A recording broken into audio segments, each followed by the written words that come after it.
Good Tuesday morning, August 25th, 2020. Just back from the adventure of a lifetime, shooting the rapids down the Colorado River through the Grand Canyon. And here to provide some headlines as the markets open in the United States. So, I'm Guy McPherson of GuyMcPherson.com, otherwise known as Nature Bats Last. First headline from 2 days ago, August 23rd, Washington Post. Debt, eviction, and hunger. Millions fall back into crisis as stimulus and safety nets vanish. Well, of course. When you come to depend upon certain governmental services, or when you come to depend upon your own paycheck to get from day to day, and that support falls apart, problems emerge. From yesterday in the Wall Street Journal, stocks rally as investors weigh potential coronavirus treatment. So again, hope is overwhelming the stock market, causing stocks to rise, while on Main Street, the whole system is falling apart for a huge number of people who have come to depend upon jobs, the monetary system, government services, and so on. But the stock market's doing fine. From yesterday, at real money, market at all-time highs, but it's literally boiling down to just one stock. Subhead, is that a sign of a healthy market? Obviously, the answer is no.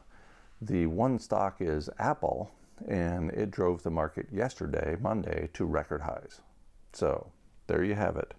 Nothing that matters suddenly matters. Also from yesterday at MarketWatch, Apple stock split leads to major Dow Jones shakeup. Exxon is out, Salesforce is in.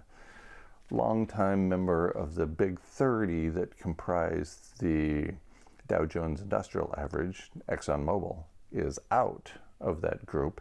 And an organization I never heard of, Salesforce, is in. In total, 3 companies got thrown out and 3 new ones got added. From CNBC, yesterday after the markets closed, Powell set to deliver, quote, profoundly consequential, end quote, speech, changing how the Fed views inflation.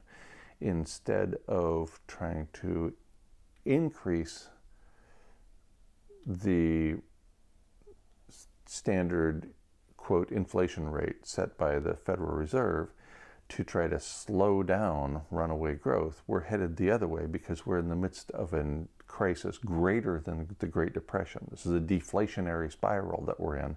So Powell is looking to reduce interest rates to 0 and below, if possible.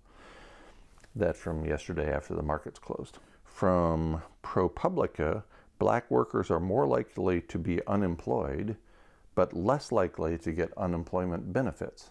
Well, of course. This is a racist, misogynistic country, just like every country rooted in civilization.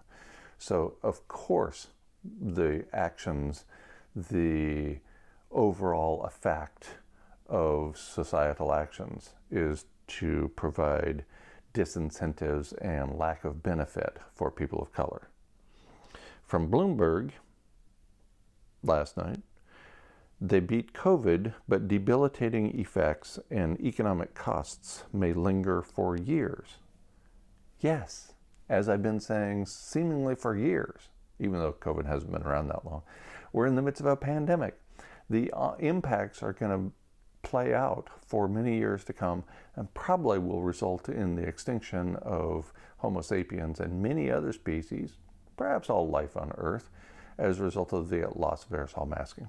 Finally, from this morning at South China Morning Post, China boosts macroeconomic cooperation in constructive trade talks with U.S. So, constructive trade talks hope that the coronavirus is going to somehow be solved or healed, or there's a vaccine.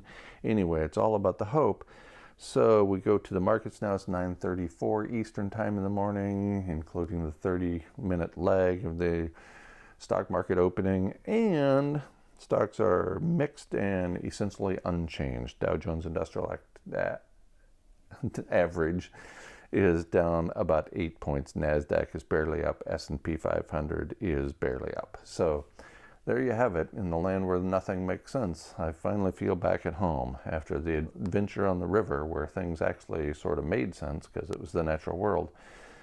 Now I'm back in the land of entitlement, racism, misogyny, the Federal Reserve trying to keep the set of living arrangements running for another few minutes, for another few days, so that a few people can enjoy their enormous privilege. It's great to be back.